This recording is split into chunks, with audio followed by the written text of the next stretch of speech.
Signor Mario? Signor Mario, si dà fino dopo, non ho letto subito la cifra. 50 dollari, signor Mario e Pina.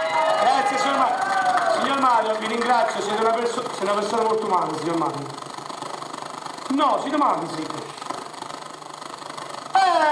Non la vecchia fattoria, mi ricordo. Vi passo subito ad Anna, scusatemi, devo dare lo spazio a tante persone, vi ringrazio. Ciao bello. Allora signori, questa è l'umanità, questa è la società italiana in Adelaide. Vediamo un po', vediamo un po'.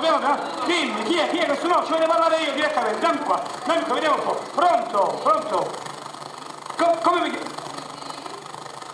Esterina, come? Ciripo.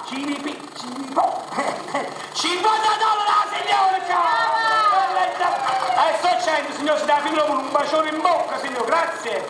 Allora, andiamo avanti, Tommaso che offre 20 dollari, grazie. Allora ancora la signora Simoni Lina, 20 dollari. Signori, non andate, non lasciate la televisione, rimanete sempre accesa, non vi preoccupate. Fin quando voi ci telefonate, noi ci siamo in allegria, sto sempre con voi nelle vostre case. Vi voglio bene, mi amo, siete delle persone squisitissime. Ancora a Stallone, Leo Conci, 50 dollari per il suo compleanno. E ancora Piero e Giuseppe, 20 dollari.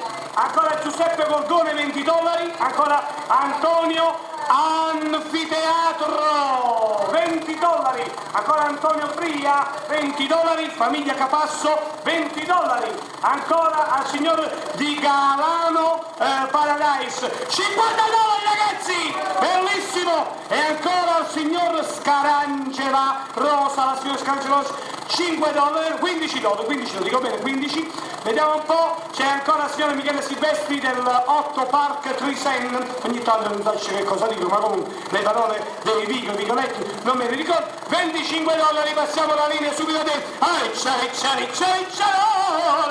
Bellezze come te c'è l'una sola. Qui stavamo aspettando, qui c'è... Sì,